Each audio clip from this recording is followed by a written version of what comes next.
Hello everyone. Today we are going to talk about India's agriculture distress. As we can see, 40% of Indians, 15% of GDP, one of the most persistent structural imbalance in any major economy, and yet one that rarely commands the policy urgency it deserves.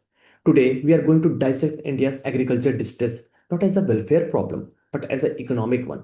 We will follow the data, trace the causal chain, and land on framework for reform that is both ambitious and implementable. Look at this chart. What we can see, agriculture employs 41.6% of India's workforce, yet contributes only 16.3% to GDP. That is a gap of roughly 25 percentage point. What does that tells us? It tells us that too many workers are sharing too little value. This is disguised underemployment, and it sits at the heart of rural India's income problem. Closing the gap isn't about the price support only. As the slide note, it requires scale, technology, and market access. And the macro consequences of not closing it, a slow structural transformation, rising rural distress, and mounting fiscal pressure. The World Bank WDI data show this is unambiguous. Now, moving towards the crisis in number.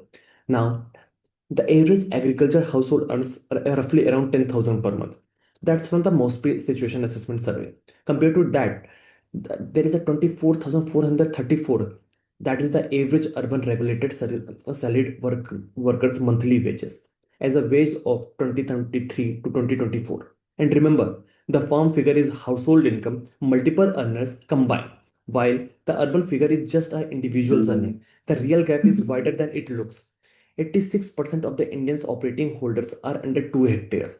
Small and marginal farmers who cannot mechanize, cannot bargain, and cannot absorb shocks. And the human toll in 2023, 10,786 people in the farming sector, cultivator, agricultural laborers died by suicide. As the slide puts it, this is a systematic stress test and the system is failing. Now, moving to the root cause of this debt trap low. This shows how a farmer end up here. The slide maps a mechanism, a casual loop that converts short-term shocks into a long-term poverty.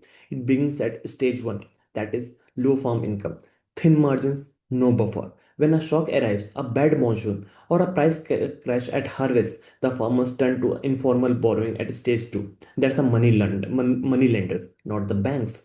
And then comes a stage 3, that is price shock or crop failure. Working capital become losses. Debt accumulates by stage 4 and stage 5. Assets are sold in distress. Future earning capacity is eroded and the cycle resets. But the problem is this is deeper this side than before.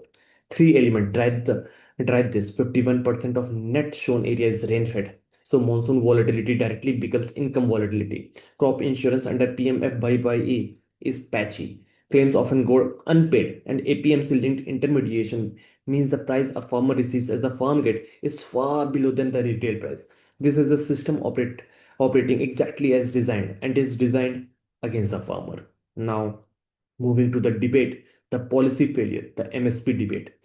MSP, the minimum support price, are designed as a price floor that assures remunerative price a harvest stabilizes a farmer's expectation, support food security through procurement. That's the intent. The implementation reality is very different from this. Procurement is concentrated in selected crops and selected states. Many farmers sells below MSP because of timing, pressure, access constraints, and immediately liquidity needs.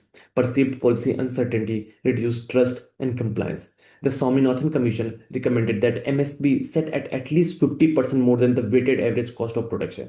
That C2 plus 50 formula, nearly 2 decades on it, and it remains still unimplemented. And the core tension as this slide identifies mixing the MSP formula without fixing market access and procurement infrastructure risk, becoming nothing more than announcement effect. The 2021 farm laws controversy in the case study, a reform trust deficit that brought millions to the state. Policy without credibility is not a policy. Now, moving to a three-pillar framework for what's the road ahead looks like. The slide process a three-pillar portfolio approach, shifting from price only relief to a comprehensive strategy. The pillar one is income support. expand PM Kisan with a cleaner beneficiary list to reduce exclusion and leakages, add target top-ups for rain-fed and low-income district in bad years, direct cash transfer stabilize cash flow and reduce distress-driven borrowing. Moving to the pillar 2, that is market reform. Scale ENAM for interoperable markets and better price discovery. Enable contract farming but with transparent pricing, dispute resolution, and anti exploitation clauses. Warehouse receipts, financing breaks, the harvest time district, sale cycle. Stronger FPOs give farmers collective bargaining power. Pillar 3, risk mitigation.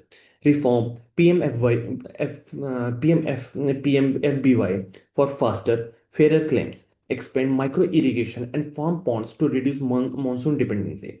Incentive crop diversification to reduce single crop exposure. The outcome signals low shock to debt conversion. Now, moving forward, we will see what will the barriers to reform for this. They are political and institutional and not just technical.